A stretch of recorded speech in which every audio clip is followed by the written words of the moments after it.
안녕하세요. 질책언니 권소영 원장입니다. 깨끗한 피부, 모든 여자들이 원하는 거죠. 각질, 습상, 보습, 촉촉, 각부, 자, 혹시 피부과 다니시는 거 있으세요? 여드름약 혹시 드시나요? 혹시 피임하고 계세요?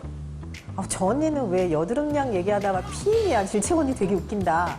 그렇게 생각하실 수 있어요. 여러분들이 처방받는 여드름약 중에 임신이랑 피임이랑 기형아랑 관련된 게 있어요. 모르셨어요?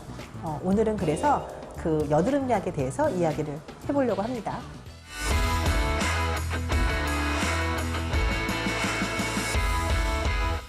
로아키탄, 이소트레티노인 되게 흔히 사용하는 여드름약이에요.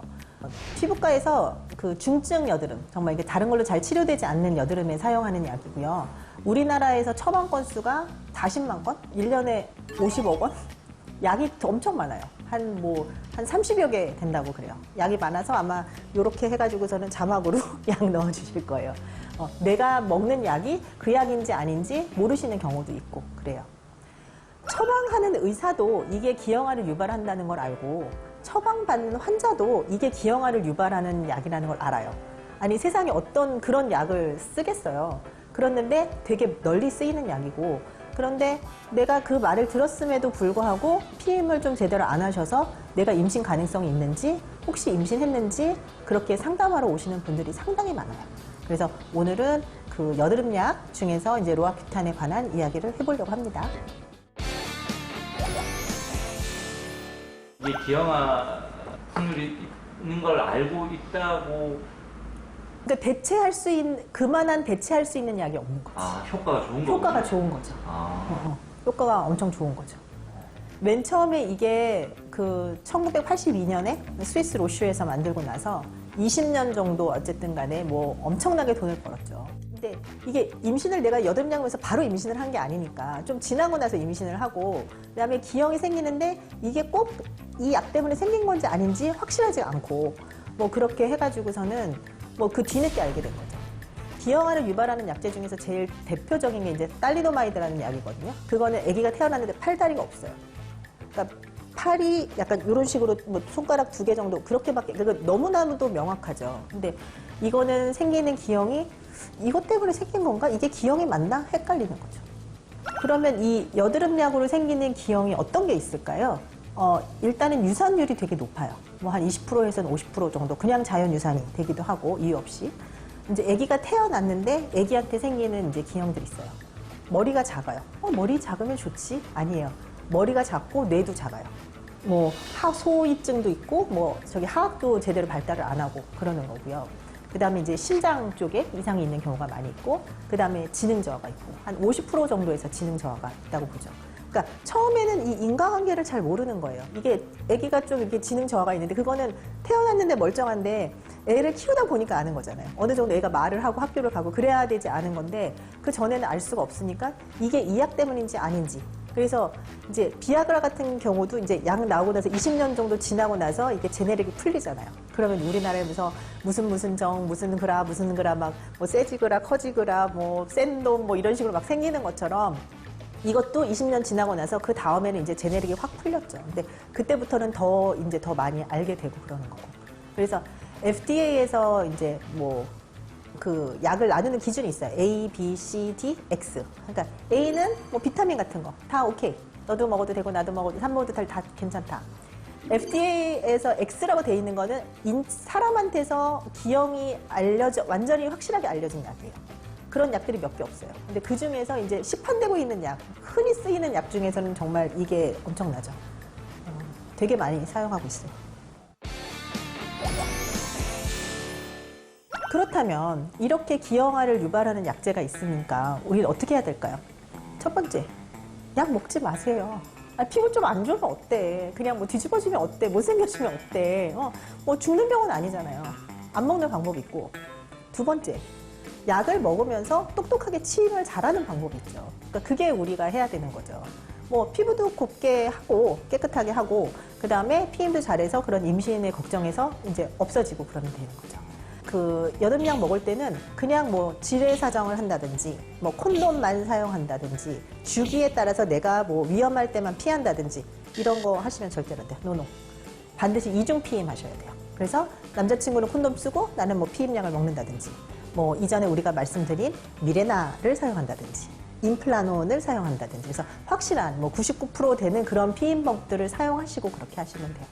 근데 이제 미레나나 임플라논 같은 경우는 사실 뭐 3년, 뭐 5년 그렇게 얘기하는 거기 때문에 내가 그 여드름약을 조금 일시적으로 먹을 거라면 그런 방법을 조금 사용하기는 좀 껄끄러우실 수도 있고 피임약 같은 경우에 있어서는 일부에서는 여드름을 좀 악화시키는 그런 경우도 있어요. 어쨌든 그렇게 호르몬이 들어간 것이기 때문에 그래서 그런 거에 따라서 자기한테 좀 잘 맞는 거를 좀 사용하시고 그렇게 하시는 게 필요하고요.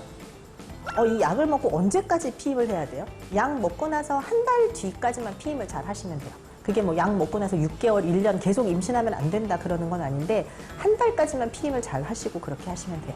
물론 약을 시작할 때에도 반드시 임신이 아니라는 걸 알고 시작을 하셔야 되는 거죠. 만약에 그러면 조심을 했는데 이게 뭐 100%라는 게 있을 수 없으니까 임신이 됐어. 그럴 경우에는 어떻게 해야 되나요? 그러니까 예전 같은 경우에 있어서는 사실 방법이 없었죠. 방법이 없고 이제 불법으로 어쨌든 낙태를 할 수 있는 병원을 찾아가고. 근데 사실 이런 약을 먹어서 오셨다고 말씀을 드리면 의사 입장에서도 괜찮습니다. 그러니까 감기약 먹어서도 뭐 약 때문에 어떻게 해요? 걱정돼요. 뭐 그러면은 뭐 괜찮다고 말씀을 드리지만 이거는 정말 내가 의대 졸업한 지 얼마나 오래돼. 그때부터도 뭐 기형아를 유발하는 약제라고 알려져 있었거든요. 그러면은 의사 입장에서도 이 여성분한테 아기를 그냥 낳으라고 할 수는 없죠. 그러니까 한 번만 복용해도 그렇진 않아요. 그러니까 또 그렇지는 않고 이게 뭐 100% 또 다 기형아가 생기는 건 아니고 그래서 예전에는 방법이 없었지만 지금 같은 경우에 있어서는 뭐 낙태가 완전히 합법의 범주에는 안 들었지만 우리나라 같은 경우 어쨌든 불법은 아닌 거기 때문에 이렇게 선택을 할 수는 있기는 하죠. 그 7년 정도 이제 복용을 하셨던 분들을 보면은 그 중에서 뭐 50%가 낙태를 선택했다. 그럼 캐나다 같은 경우에 있어서는 복용한 거 알고 임신되고 나서는 80%가 낙태를 선택했다 하는 보고도 있고 어디서는 뭐 20% 선택했다 하는 보고도 있고 뭐 임신 종결을 하면 끝나기는 하겠죠. 근데 그렇게 하면서 또 여성의 몸에는 그 수술에 따른 부작용이 따를 수도 있고, 그 다음에 내가 뭘 잘못해서 이 아이를 보냈다는 약간 죄책감이라든지, 뭐 정신적인 상실감이라든지 그런 게 있을 수가 있는 거죠.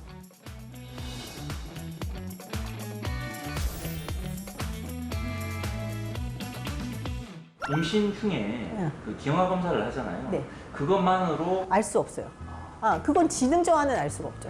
그래서 지능 저하 검사하는 것들이 있기는 한데 그건 이제 유전적으로 생기는 지능 검사, 그러니까 지능 저하.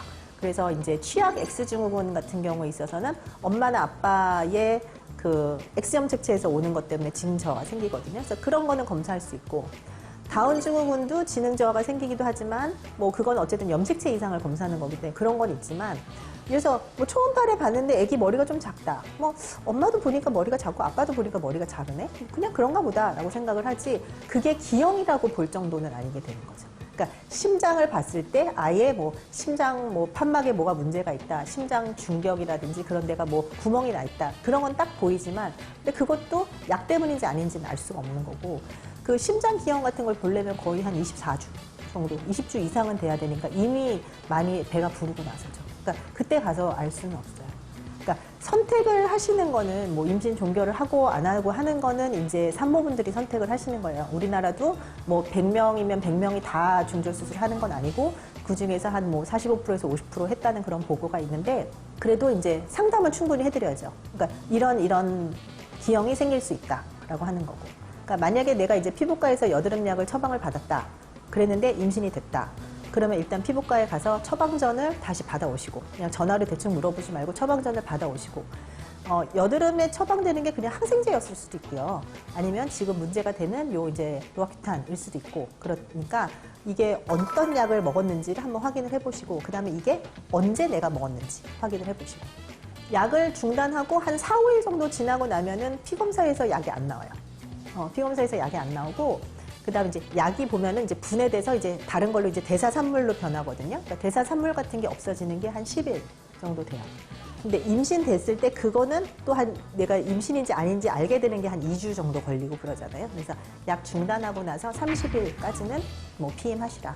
뭐 내가 두세 달 전에 뭐 약을 뭐 먹었어요 하는 그런 거는 그렇게 걱정하실 필요는 없는데, 또 뭐 내가 지난주에 약을 하나를 먹었어요. 어쨌든 간에 그 용량이랑도 관련이 있기 때문에, 그래서 그런 처방전을 피부과에서 가지고 오셔서 산부인과에서 상담을 받아보시고, 그러고 나서 어떤 게 문제가 될 수 있는지, 뭐 위험성이 어느 정도 되는지 상담을 받으시고 그 다음에 결정을 하시면 돼요. 지금은 사실 또 뭐 옵션이 생겼으니까 좀 예전보다는 조금 덜 걱정스럽기는 하죠. 지금은 이제 복용하는 약을 말씀 주셨는데 네네. 뭐 여드름 치료 전에 이렇게 바르는 크림들도 있고 하잖아요. 네네. 혹시 그런 것들 중에는 그러니까 이것도 이 같은 약도 크림 제제도 있어요. 크림 제제도 사실은 뭐 흡수가 되니까. 근데 뭐 그 위험도가 이거는 몇 프로다. 선생님, 저는 기형아 발생 가능성이 몇 프로가 될까요? 그래서 내가 30%라고 얘기를 했다고, 그러면 내가 그 아기가 태어났을 때 40%일지 70%일지 알 수가 없잖아요. 그거는 조금 어려운 문제이기는 하죠. 그냥 포기를 해야 되겠다, 가임기 여성들은. 근데 꼭 그럴 수는 없어요. 그러니까 그게 또 이제 약간 나의 종교적인 이유도 있을 수는 있고, 그 다음에 내가 너무너무 기다렸던 아이일 수도 있고, 뭐 여러 가지 이유로 해서 그동안에 계속 임신이 안 됐었는데 정말 소중하게 임신이 됐을 수도 있고, 그러니까 다운 증후군이다, 아니면 아기가 문외하다, 아기가 정말 이제 살 수 없는 기형이 있다, 얘는 태어나서 아마 1년은 못 넘길 겁니다, 뭐 산전에서도 뭐 심장기형이라든지 그런 것들 다 진단이 되잖아요. 근데 그런 산모분들이 다 임신 종교를 선택하지는 않아요. 그래도 나와서도 아기가 괜찮을 수도 있는 거고, 이러니까 아기를 포기하세요, 그런 말은 절대로 못하죠. 이럴 가능성이 있습니다. 뭐 풍진에 감염이 되면은 기형아 발생 가능성이 있습니다. 이 이소트레티닌을 드셨으면 뭐 이런 가능성이 있습니다. 뭐 그런 말씀은 드리지만 선택을 하는 거는 이제 산모분들이 하시는 거죠. 아니, 그래서 애를 키우다가 애가 뭐 어디가 잘못됐어, 그러면 이제 더 이상 그 애를 안 키울 거예요? 마찬가지예요. 그러니까 기형아 발생률이 뭐 약을 안 먹고 뭐를 아무것도 안 해도 5% 정도 되거든요. 원인을 알 수 없고 그렇기도 하고, 뭐 내 아이를 키우다가 애가 뭐 교통사고가 날 수도 있고 뭐 무슨 사고가 날 수 있는지 모르잖아요. 근데 뭐 그렇다고 내 자식을 포기할 거예요? 그러니까 그거는 되게 다른 문제인 것 같아요.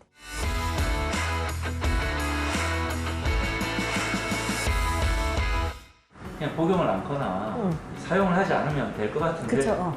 근데 우리는 피부를 포기할 수 없어. 나의 피부를. 계획 임신이 그래서 또 중요하고 그렇게 있죠. 오늘 그래서 제가 당부드리고 싶은 거는, 이런 약 있잖아요. 친구 주지 마세요. 나만 먹어. 이게 야, 나 이거 먹었는데 여드름 되게 좋아졌어, 그러면서 친구를 줘요. 그런 약들 받지도 말고 주지도 말고, 그냥 내 약은 그냥 내가 병원에 가서 상담받고 내가 처방받으면, 그러면 이제 기록도 남아있고 무슨 약인지도 아는데, 어디 내가 인터넷에서 이상이 났는데 이 약 좋더라 그러면서 이렇게 받은 거 먹고 탈라면은 그거 누구 탓할 거예요? 수면제도 마찬가지야. 너 잠 못 자? 그러면 내가 받은 수면제 너 좀 줄까? 틸록스 그거 향정인 거 아시죠? 이거 마약이에요, 마약. 마약 주시는 거예요. 그러니까 그렇게 하시면 안 돼요. 그러니까 내 약은 내 피부만 이쁘게 하시면 돼요. 아시겠죠?